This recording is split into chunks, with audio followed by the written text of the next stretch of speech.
If you're an American who cares about our democracy, who cares about democracy across the world, it's hard to forget Donald Trump's performance in front of Vladimir Putin in Helsinki. It was one of the most extraordinary moments between an American president and a Russian leader. Their meeting framed by Friday's Justice Department indictment of 12 Russian agents for election meddling and the judgment of U.S. intelligence agencies, including Director of National Intelligence Dan Coats, that Russia interfered. President Trump asked, who do you believe, President Putin or the U.S. intelligence community? His answer?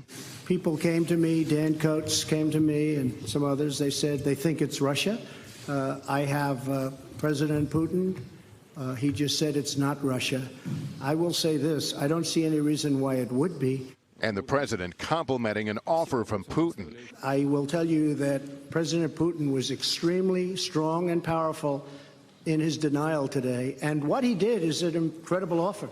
He did everything but literally get down on his hands and knees and kiss Putin's feet. He told the world that he believed Putin over our own CIA about what had happened in our election. And of course, there's the Mueller report and Senate intelligence report, all we know about Putin getting involved in electing Trump. The president's own intelligence chief, Dan Coats, shot back with a rare rebuke.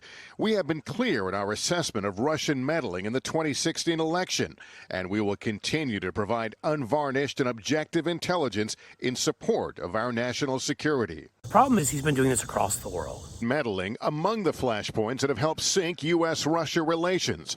Others include Russia's illegal occupation of Crimea and its backing of a Syrian regime that used chemical weapons. Starting with invasions of parts of Ukraine, they've undermined elections funding in France with Marine Le Pen, a far-right fascist. The Leave vote in the United Kingdom to weaken the United Kingdom. They've pushed all sorts of civil wars in places like Kosovo. They've sent the Wagner group, their group of mercenaries, into Mali. And these are just some of many examples. The biggest example, one I've talked about a lot, is in Azerbaijan and Armenia. They've supported Erdogan and undermined NATO that way, or is the leader of Turkey. They've worked with him, and they've worked with a war criminal, Aliyev, who runs Azerbaijan, a dictatorial country that almost built a Trump Tower. That's another old story. Complete kleptocrats to go and invade an independent province called Artsakh that's surrounded by Azerbaijan, filled with ethnic Armenians. And they've also attacked Armenia proper. And we're moving towards a place where they've surrounded 120,000 Armenians who have been freezing, who've been without food. It's a genocide, again, in action. You'll learn more about it in this interview here. It's really important that we stop this now.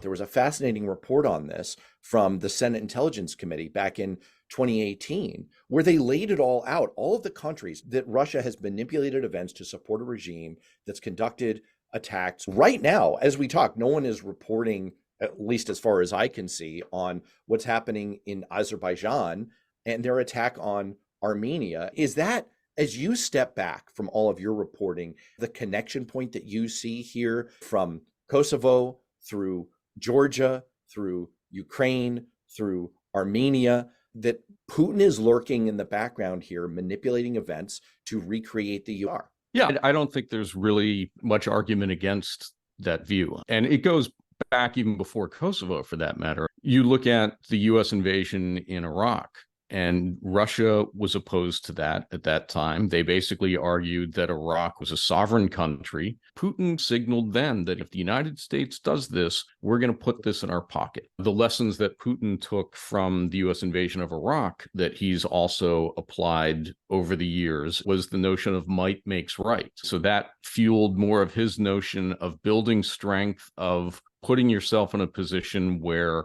people can't oppose it. Then Kosovo happens, and he says, again, this is an illegal independence movement. So now that opens the door to all these enclaves around the former Soviet Union, again, pieces of Georgia, Ukraine, Azerbaijan, wherever it might be, that basically puts that in play. And the real issue then became the fact that he did his little nibbles. The Georgia situation was a very quick campaign for which Putin paid no price. And so that then said, oh, okay, I can go this far without getting in trouble. How far can I go the next time? And so it's just been this ongoing nibble, bite, bite to the point of Ukraine. And as you were saying, Azerbaijan, Armenia has gone below the radar largely because of Ukraine and other things in the world. But it is all part of the same Putin worldview, trying to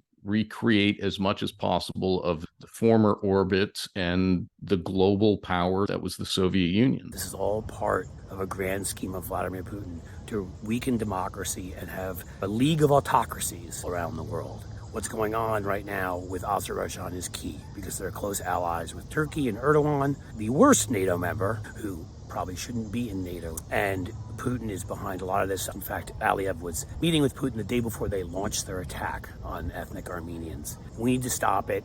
We need to make sure that everybody knows what's going on. This is not just a conflict in America, it's a worldwide conflict, and we need to get involved. We haven't stood up enough for Armenia and made clear enough to Azerbaijan they need to get the hell out. We need to do that.